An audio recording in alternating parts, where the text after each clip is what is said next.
ಗೌತಮಿ ಗೌಡ ಈ ಹಿಂದೆ ಅನೇಕ ಸೀರಿಯಲ್ಗಳು ಮತ್ತು ಸಿನಿಮಾಗಳಲ್ಲಿ ನಟಿಸಿದ್ರು. ಅದರಲ್ಲೂ ಇತ್ತೀಚೆಗೆ ಭಾಗ್ಯಲಕ್ಷ್ಮಿ ಅನ್ನುವಂಥ ಸೀರಿಯಲ್ನಲ್ಲಿ ಶ್ರೇಷ್ಠ ಪಾತ್ರವನ್ನು ಮಾಡ್ತಾ ಇದ್ದಿದ್ದೆ ಗೌತಮಿ. ಬಹಳ ವರ್ಷಗಳಿಂದ ಇಂಡಸ್ಟ್ರಿಯಲ್ಲಿ ಇದ್ದಂಥ ಗೌತಮಿ ಸಡನ್ ಆಗಿ ಇಂಡಸ್ಟ್ರಿಗೆ ಗುಡ್ ಬೈ ಹೇಳಿದ್ರು. ಭಾಗ್ಯಲಕ್ಷ್ಮಿ ಸೀರಿಯಲ್ಗೂ ಕೂಡ ಇದ್ದಕ್ಕಿದ್ದ ಹಾಗೇನೆ ಗುಡ್ ಬೈ ಹೇಳಿದ್ದು ತುಂಬ ಜನಕ್ಕೆ ಅಸಮಾಧಾನಕ್ಕೆ ಕಾರಣವಾಗಿತ್ತು. ಶ್ರೇಷ್ಠ ಪಾತ್ರಕ್ಕೆ ಹೇಳಿ ಮಾಡಿಸಿದ್ದು ಗೌತಮಿಯ ಅಭಿನಯ ಈ ಹಿಂದೆಯಿಂದಲೂ ಕೂಡ ಚೆನ್ನಾಗಿತ್ತು. ಆದರೆ ಶುರುವಾದ ಕೆಲವೇ ದಿನಗಳಲ್ಲಿ ಗೌತಮಿ ಗೌಡ ನಾ ಈ ಪಾತ್ರ ಮಾಡುವುದಿಲ್ಲ ಅಂತ ಹೊರಗೆ ಬಂದರು. ಆಗಲೇ ತುಂಬ ಜನ ಪ್ರಶ್ನೆ ಮಾಡಿದ್ದು, ಯಾಕೆ ನೀವು ಮಧ್ಯಕ್ಕೆ ಬಿಟ್ಟು ಹೋದ್ರಿ ಅಂತ. ಇಲ್ಲಿವರೆಗೂ ಯಾವುದೇ ರೀತಿಯಾದಂಥ ಉತ್ತರ ಸಿಕ್ಕಿರಲಿಲ್ಲ. ಫೈನಲಿ ಇದೀಗ ಗೌತಮಿ ಗೌಡ ಎಲ್ಲದ್ರ ಬಗ್ಗೆ ಮನಸ್ಸು ಬಿಚ್ಚಿ ಮಾತನಾಡಿದ್ದಾರೆ. ತಮ್ಮ ಜೀವನದಲ್ಲಿ ಆದಂಥ ಕಹಿ ಘಟನೆಗಳು, ಆಕೆ ಅನುಭವಿಸಿದಂಥ ನೋವು, ಎದುರಿಸಿದಂಥ ಸವಾಲು, ಆಕೆಯ ಫ್ಯಾಮಿಲಿ ಬ್ಯಾಕ್ಗ್ರೌಂಡ್ ಪ್ರತಿ ಒಂದನ್ನು ಕೂಡ ಮನಸ್ಸು ಬಿಚ್ಚಿ ಮಾತನಾಡಿದ್ದಾರೆ.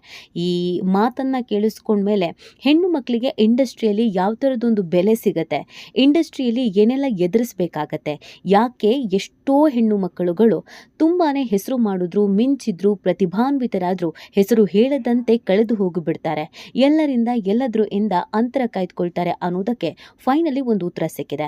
ಹಾಗಿದ್ರೆ ಗೌತಮಿ ದೂರ ಆಗಿದ್ಯಾಕೆ, ಗೌತಮಿಯ ಸ್ಥಿತಿ ಏನಾಗಿತ್ತು, ಗೌತಮಿ ಎದುರಿಸಿದಂಥ ಅವಮಾನಗಳೇನು ಎಲ್ಲವನ್ನ ಹೇಳ್ತೀವಿ. ಆದರೆ ಇಲ್ಲಿವರೆಗೂ ನಮ್ಮ ಚಾನಲನ್ನು ಸಬ್ಸ್ಕ್ರೈಬ್ ಮಾಡಿಲ್ಲ ಅಂದರೆ ಈಗಲೇ ಸಬ್ಸ್ಕ್ರೈಬ್ ಮಾಡೋದನ್ನು ಮರಿಬೇಡಿ. ಎಸ್, ಗೌತಮಿ ಚೀಸೌ ಸಾವಿತ್ರಿ ಅನ್ನುವಂಥ ಸೀರಿಯಲ್ ಮುಖಾಂತರವಾಗಿ ಜನಪ್ರಿಯತೆಯನ್ನು ಪಡ್ಕೊಂಡ್ರು. ಅದಕ್ಕಿಂತ ಹಿಂದೆ ಅನೇಕ ಸೀರಿಯಲ್ಗಳಲ್ಲಿ ಅವರು ನಟಿಸಿದ್ರು. ಆದರೆ ಚೀಸೌ ಸಾವಿತ್ರಿ ಅನ್ನುವಂಥ ಸೀರಿಯಲ್ ಇವತ್ತಿಗೂ ಎಲ್ರಿಗೂ ನೆನಪಾಗತ್ತೆ. ಆ ಸೀರಿಯಲ್ನಲ್ಲಿ ಪ್ರಮುಖ ಪಾತ್ರ ವಹಿಸಿದ್ದೆ ಗೌತಮಿ ಗೌಡ. ಇದಾದ್ಮೇಲೆ ಅನೇಕ ಸೀರಿಯಲ್ಗಳಲ್ಲಿ ನಟಿಸುತ್ತಾರೆ. ಹಾಗೆಯೇ ಸಿನಿಮಾಗಳಲ್ಲೂ ಕೂಡ ಹೆಸರನ್ನ ಮಾಡ್ತಾರೆ. ಅನೇಕ ಸಿನಿಮಾಗಳಲ್ಲಿ ತಂಗಿ ಪಾತ್ರ, ಅಕ್ಕನ ಪಾತ್ರ, ಹೀಗೆ ಅನೇಕ ಪಾತ್ರಗಳನ್ನು ಮಾಡಿದಂಥ ಗೌತಮಿ ಗೌಡ ಇವತ್ತು ತಾನಾಯಿತು, ತನ್ನ ಸಂಸಾರ ಆಯಿತು, ಗಂಡ ಮಗು ಅಂತ ಆರಾಮಾಗಿದ್ದಾರೆ. ಆದರೆ ಒಂದು ಖಾಸಗಿ ವಾಹಿನಿ ನಡೆಸಿದಂಥ ಇಂಟರ್ವ್ಯೂನಲ್ಲಿ ತಮಗಾದಂಥ ನೋವನ್ನು ಮನಸ್ಸು ಬಿಚ್ಚಿ ಮಾತನಾಡಿದ್ದಾರೆ. ಹೌದು, ನಾವು ಸಿನಿಮಾದಲ್ಲಿ ಅಥವಾ ಸೀರಿಯಲ್ನಲ್ಲಿ ನೋಡಿದ ಕ್ಷಣ ಇವರ ಲೈಫ್ ಎಷ್ಟು ಕಲರ್ಫುಲ್ ಆಗಿದೆಯಲ್ಲ, ಎಷ್ಟು ಅದ್ಭುತವಾದಂಥ ಜೀವನವನ್ನು ನಡೆಸ್ತಾ ಇದ್ದಾರಲ್ಲ ಅಂತ ಭಾವಿಸ್ತೀವಿ. ಅವರ ಕಲರ್ಫುಲ್ ಲೈಫ್ನ ಹಿಂದೆ ಒಂದು ನೋವು ಇರುತ್ತೆ, ಬೇಸರ ಇರುತ್ತೆ ಅನ್ನೋದು ಎಷ್ಟೋ ಜನಕ್ಕೆ ಇವತ್ತಿಗೂ ಕೂಡ ಅರ್ಥ ಆಗೋದೇ ಇಲ್ಲ.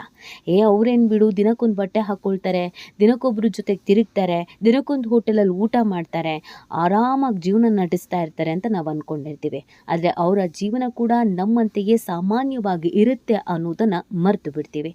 ಗೌತಮಿ ವಿಚಾರದಲ್ಲಿ ಆಗಿದ್ದು ಕೂಡ ಅದೇನೆ. ಹೌದು, ಗೌತಮಿ ಮೂಲತಃ ಹಾಸನದವರು. ತಂದೆ ತಾಯಿ ಇಬ್ಬರ ಪ್ರೀತಿಯನ್ನು ಪಡೆದೇ ಬೆಳೀತಾರೆ. ಆದರೆ ಹೋಗ್ತಾ ಹೋಗ್ತಾ ಅವರ ತಂದೆ ತಾಯಿ ದೂರ ಆಗಿಬಿಡ್ತಾರೆ. ಅಪ್ಪ ಒಂದು ದಿಕ್ಕಾದರೆ ಅಮ್ಮ ಒಂದು ದಿಕ್ಕಾಗ್ತಾರೆ. ಆ ಕಾರಣಕ್ಕೆ ತಂದೆ ತಾಯಿ ಇಬ್ಬರಿಂದಲೂ ದೂರವಾಗಿ ಬೆಳೆದವರು ಗೌತಮಿ. ಎಷ್ಟು ಜನಕ್ಕೆ ಈ ವಿಚಾರ ಗೊತ್ತೇ ಇಲ್ಲ. ಹೌದು, ಗೌತಮಿ ಇನ್ನೇನು ವಯಸ್ಸಿಗೆ ಬರುವಂಥ ಹಂತದಲ್ಲಿ ಅವರ ತಂದೆ ತಾಯಿಯ ನಡುವೆ ಮಿಸ್ಅಂಡರ್ಸ್ಟ್ಯಾಂಡಿಂಗ್ ಹೆಚ್ಚಾಗತ್ತೆ. ಆ ಕಾರಣಕ್ಕಾಗಿ ತಂದೆ ತಾಯಿ ಇಬ್ಬರೂ ದೂರ ಆಗ್ತಾರೆ. ಅಪ್ಪನ ಮನೆಗೆ ಹೋಗಬೇಕು, ಅಮ್ಮನ ಮನೆಗೆ ಹೋಗಬೇಕು, ಈ ಕನ್ಫ್ಯೂಷನ್ಸ್ನಲ್ಲೇ ಗೌತಮಿ ಬೆಂಗಳೂರಿಗೆ ಬರ್ತಾರೆ. ಗೌತಮಿ ತುಂಬ ಚೆನ್ನಾಗಿ ಓದ್ತಾ ಇದ್ರು. ಅವರು SSLCಯಲ್ಲಿ ಪಡೆದುಕೊಂಡಂಥ ಅಂಕ 92% ಅಂದರೆ ನೀವು ನಂಬಲೇಬೇಕು.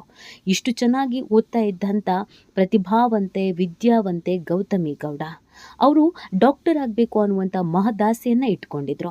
ಆದರೆ ಫ್ಯಾಮಿಲಿ ಆದಂಥ ಈ ದೊಡ್ಡ ಸಮಸ್ಯೆ, ತಂದೆ ತಾಯಿ ದೂರ ಆಗಿದ್ದು, ಆಕೆನ ಯಾರು ಓದಿಸ್ತಾರೆ, ಆಕೆಯ ಓದಿಗೆ ಯಾರು ಹಣ ವೆಚ್ಚ ಮಾಡ್ತಾರೆ, ಇದ್ಯಾವುದು ಕೂಡ ಗೊತ್ತೇ ಆಗಲೇ ಇಲ್ಲ. SSLC ಅಂತ ಅಂದರೆ ನಿಮಗೆ ಗೊತ್ತಿರುತ್ತೆ ಎಷ್ಟು ಬೇಗ ಹೆಣ್ಣುಮಕ್ಕಳು ದೊಡ್ಡವರಾಗ್ತಾರೆ ಮತ್ತು ಮೆಂಟಾಲಿಟಿ ಎಷ್ಟು ಬೇಗ ಅಭಿವೃದ್ಧಿ ಆಗತ್ತೆ ಅಂತ. ಗೌತಮಿಗೆ ಆಗ ಯಾರ ಸಹವಾಸವೂ ಬೇಡ ಅಂತ ಅನಿಸಿ ಆಕೆ ಬೆಂಗಳೂರಿಗೆ ಬರ್ತಾರೆ. ಬೆಂಗಳೂರಿಗೆ ಬಂದ ಮೇಲೆ ಅವರಿಗೆ ಅನೇಕ ಸೀರಿಯಲಲ್ಲಿ ಅವಕಾಶ ಸಿಗೋದು. ಚಿಕ್ಕ ವಯಸ್ಸಿಗೆ ಬಂದಂಥ ಗೌತಮಿ ತನ್ನ ಜೀವನವನ್ನು ತಾವೇ ನಡೆಸಬೇಕಾದಂಥ ಅನಿವಾರ್ಯತೆಗೆ ಸಿಲುಕ್ತಾರೆ. ಆ ಕಾರಣಕ್ಕಾಗಿ ಓದೋದೋ ಇಲ್ಲ ಅಂತ ಅಂದರೆ ನಾನು ಸೀರಿಯಲನ್ನೇ ನಡೆಸೋದು ಕನ್ಫ್ಯೂಷನ್ಸ್ ಆಗುತ್ತೆ. ಕೆಲವು ರೀತಿಯಲ್ಲಿ ಬುದ್ಧಿ ಹೇಳ್ತಾರೆ, ಕೆಲವರು ಓದೋದು ಬಿಡಬೇಡ ಅಂತ ಹೇಳ್ತಾರೆ, ಕೆಲವರು ದುಡ್ಡಿಗೆ ಏನು ಮಾಡ್ತೀಯ ದುಡಿ ಅಂತ ಹೇಳ್ತಾರೆ, ಸಿಕ್ಕ ಅವಕಾಶಗಳನ್ನು ಈಗಲೇ ಬಳಕೆ ಮಾಡ್ಕೊ ಅಂತ ಹೇಳ್ತಾರೆ. ಇದೆಲ್ಲದರ ನಡುವೆ ಹೇಗೋ ಇಂಜಿನಿಯರಿಂಗನ್ನು ಗೌತಮಿ ಮುಗಿಸ್ತಾರೆ. ಆದರೆ ಅದಾದಮೇಲೆ ಆಕೆಗೆ ಹಣಕಾಸಿನ ಸಮಸ್ಯೆ ಎದುರಾದಾಗ ಕಂಪ್ಲೀಟ್ ಆಗಿ ಸಿನಿಮಾ ಇಂಡಸ್ಟ್ರಿಯಲ್ಲೇ ಇರಬೇಕು ಅನ್ನುವಂಥ ಮಹದಾಸೆಯನ್ನು ಇಟ್ಕೊಳ್ತಾರೆ. ಗೌತಮಿಗೆ ಒಳ್ಳೆ ಆಫರ್ಗಳು ಬರುತ್ತೆ. ಆದರೆ ಆಕೆಗೆ ಮಾರ್ಗದರ್ಶನ ನೀಡೋರು ತೀರಾ ಕಮ್ಮಿ ಇರ್ತಾರೆ. ನೀನು ಇದೇ ದಾರಿಲಿ ಹೋಗಬೇಕು, ಈ ಪ್ರಾಜೆಕ್ಟನ್ನು ಒಪ್ಕೋ, ಈ ಪ್ರಾಜೆಕ್ಟನ್ನು ಒಪ್ಕೊಳ್ಬೇಡ, ಇದ್ಯಾವುದನ್ನು ಹೇಳೋದಕ್ಕೆ ಯಾರೂ ಇರೋದಿಲ್ಲ. ಎಷ್ಟೋ ಬಾರಿ ಒಳ್ಳೊಳ್ಳೆ ಸಿನಿಮಾದಲ್ಲಿ ಅವಕಾಶ ಬಂದಾಗ ಸೀರಿಯಲ್ನವರು ಅದನ್ನು ಆ್ಯಕ್ಟ್ ಮಾಡೋದಕ್ಕೆ ಬಿಡ್ತಿರಲಿಲ್ಲ. ಸಮಯ ಇಲ್ಲ, ಡೇಟ್ ಪ್ರಾಬ್ಲಮ್ ಆಗುತ್ತೆ ಅಂತ ಕಳಿಸ್ತಾ ಇರಲಿಲ್ಲ. ಇದರಿಂದ ಕೂಡ ಗೌತಮಿಗೆ ಹಿನ್ನಡೆ ಆಗುತ್ತೆ. ಗೌತಮಿ ಒಂದು ಎಪಿಸೋಡ್ಗೆ ಪಡ್ಕೊಳ್ತಿದ್ದಂಥ ದುಡ್ಡು ದುಡ್ಡು ₹150. ಆದರೆ ಆಕೆಯ ಬಟ್ಟೆಗೆ, ಆಕೆಯ ಆಕ್ಸೆಸರೀಸ್ಗೆ ಖರ್ಚಾಗ್ತಾ ಇದ್ದಿದ್ದು ₹500. ಇದನ್ನು ಹೇಗೆ ಬ್ಯಾಲೆನ್ಸ್ ಮಾಡಬೇಕು ಅನ್ನೋದು ಗೌತಮಿಗೆ ಗೊತ್ತಾಗೋದೇ ಇಲ್ಲ. ಎಂತೆಂಥ ಆಫರ್ಗಳು ಬಂದು ಪ್ರೊಮೋ ಶೂಟ್ ಆಗಿ 2 ದಿನ ಆ್ಯಕ್ಟಿಂಗ್ ಮಾಡಿದ್ಮೇಲೆ ಇನ್ಯಾರೋ ಬಂದು ಅಲ್ಲಿ ಮಧ್ಯದಲ್ಲಿ ಮಾತನಾಡಿ ಆ ಸೀರಿಯಲ್ನಿಂದ ಹೊರಗೆ ಹಾಕಿದ್ದಂಥ ವಿಚಾರಗಳು ಕೂಡ ಇದೆ. ಈ ಎಲ್ಲ ಅವಮಾನಗಳನ್ನು ಗೌತಮಿ ಅನುಭವಿಸಿದ್ದು ಇದೆ. ಆದರೆ ಯಾರ ಹತ್ರ ಹೇಳ್ಕೋಬೇಕು ಏನು ಅನ್ನೋದು ಅವ್ರಿಗೆ ಗೊತ್ತಾಗ್ತಾ ಇರಲಿಲ್ಲ. ಆಕೆ ಹೇಳೋ ಪ್ರಕಾರ ಸಿನಿಮಾ ಆಗಲಿ ಅಥವಾ ಸೀರಿಯಲ್ ಆಗಲಿ ಇವೆರಡರಲ್ಲೂ ಗಾಡ್ ಫಾದರ್ ಅಂತ ಇದ್ದರೆ ಮಾತ್ರ ಬೆಳೆಯೋದಕ್ಕೆ ಸಾಧ್ಯ. ಗಾಡ್ ಫಾದರ್ ಇಲ್ಲ ಅಂತಂದರೆ ಬೆಳೆಯೋದಕ್ಕೆ ಸಾಧ್ಯವೇ ಇಲ್ಲ ಅಂತ ಗೌತಮಿ ಹೇಳ್ತಾನೆ. ಇಂಥ ಗೌತಮಿಗೆ ಅವಕಾಶಗಳು ಬಂದ್ರೂ ಕೂಡ ಅದನ್ನು ಆಯ್ಕೆ ಮಾಡ್ಕೊಳ್ಳೋದ್ರಲ್ಲಿ ಅಥವಾ ಸಪೋರ್ಟಿವ್ ಆಗಿ ಯಾರು ಇಲ್ಲದೆ ಇರೋದೇ ಸಮಸ್ಯೆ ಆಗುತ್ತೆ. ಇದೆಲ್ಲದರ ನಡುವೆ ತಂದೆ ತಾಯಿಗೆ ಪ್ರೀತಿ ಬೇರೆ ಇಲ್ಲ. ಹೀಗಿರುವಾಗ ಆಕೆಗೆ ಜಾರ್ಜ್ ಎಂಬುವರ ಪರಿಚಯ ಆಗತ್ತೆ. ಬೇರೆ ಧರ್ಮದವರಾದ್ರೂ ಜಾರ್ಜ್ ಗೌತಮಿ ಅವರ ಕಷ್ಟಕ್ಕೆ ಸುಖಕ್ಕೆ ಆಗ್ತಾರೆ. ಪ್ರತಿಯೊಂದನ್ನು ವಿಚಾರಿಸ್ತಾರೆ.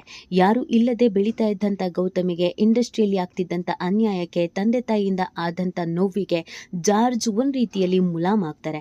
ಹಾಗಾಗಿ ಜಾರ್ಜ್ ಅವರನ್ನು ಪ್ರೀತಿ ಮಾಡೋದಕ್ಕೆ ಶುರು ಮಾಡ್ತಾರೆ. ಜಾರ್ಜ್ ಮನೆಯಲ್ಲಿ ಒಪ್ಪಿಗೆಯನ್ನು ಪಡ್ಕೊಳ್ತಾರೆ. ಬೇರೆ ಧರ್ಮದವರಾದ್ರೂ ಕೂಡ ಪ್ರೀತಿಗೆ ಜಾತಿ ಅಡ್ಡಿ ಬರಲ್ಲ. ಜಾರ್ಜ್ ಅವರನ್ನು ಮದುವೆಯಾಗಿ ಸುಖವಾಗಿದ್ದಾರೆ. ಇಂಡಸ್ಟ್ರಿಯಿಂದ ದೂರ ಆಗುವುದಕ್ಕೆ ಇವುಗಳೇ ಕಾರಣ ಆಗಿದೆ.